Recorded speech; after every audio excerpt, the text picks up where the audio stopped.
Every time I come to Japan, I got a lot of hectic schedules, but I'm very happy and relaxed. I don't know why. But I don't know. I don't ask my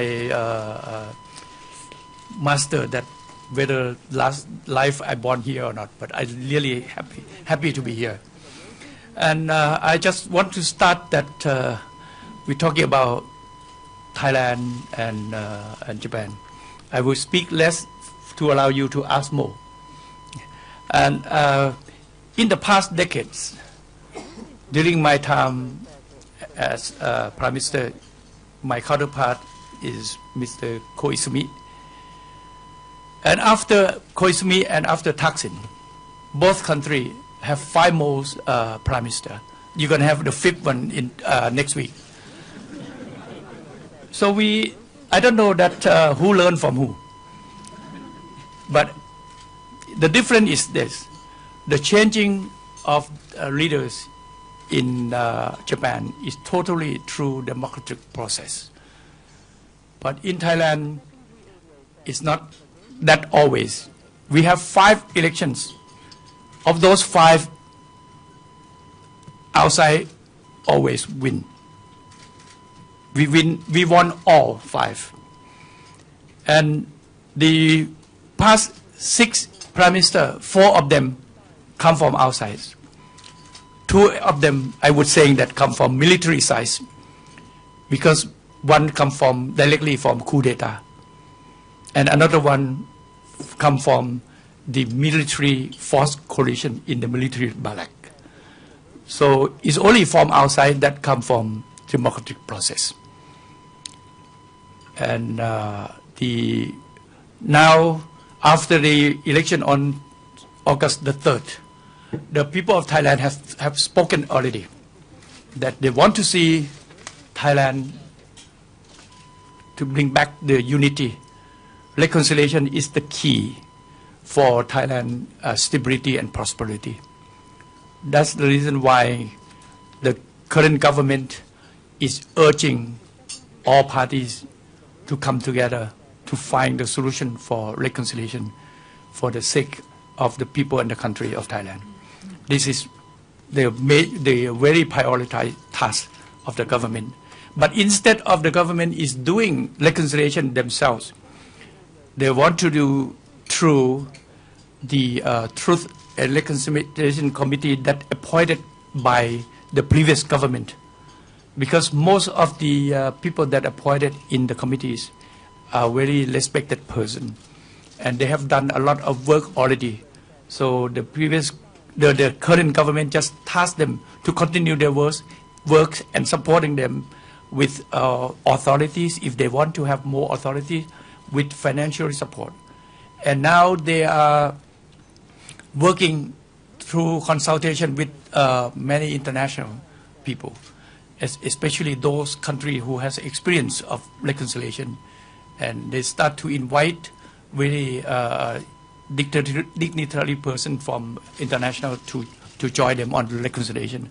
So we strongly hope that Thailand reconciliation will be possible, and as soon as possible as well. For the economy in Thailand, we need to ensure international that the rule of law must be observed and must be practiced like internationally practiced. Otherwise, the conflict in the past, one thing that has been used as a tool is the law. Some people think that rule by law is what the government should do. Rule by law is the approach of dictatorship. Rule of law is the approach of democracy.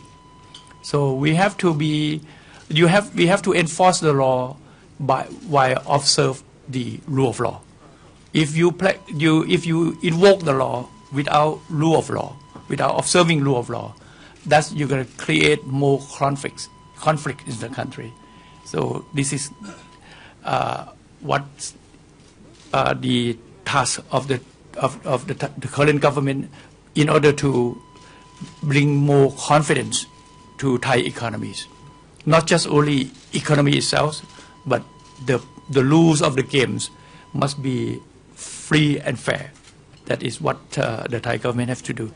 And we hope that Thai government will be moving more and more toward democracies with the pillars that need for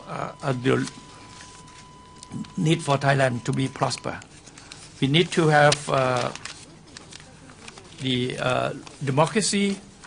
We have to have a rule of laws, and we need to have quality economic growth and the freedom of speech in order to make Thailand to be a modern state. We need 4 pillars, namely democracy, freedom of speech, rule of law, and quality economic growth to turn Thailand into modern states. This is what we believe that the current government will be doing accordingly. And the current government is now trying to push the campaign promise. One thing that has been asked this morning by local press here about the minimum wage that might be concern of Japanese investor in Thailand. I said that the minimum wage is very small, 300 baht per day, that is $10 per day. It's very little.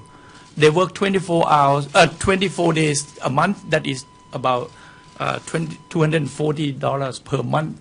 That's enough for them to live decent life. And I hope that the Japanese investor will understand, because of we can have efficiency adjustment through other means. And if the minimum wage has been increased, it means that the productivity and the morals of the employees will increase, and will increase the efficiency of the production as well. And at the same time, the government is reducing the tax rate to allow the company to survive and to make more profit. And also we will invest a lot in the mega project on infrastructure to bring back the domestic economy to be strong. In Thailand and Japan, we share the common problems, that is we have domestic economy that is very weak, but we grow by export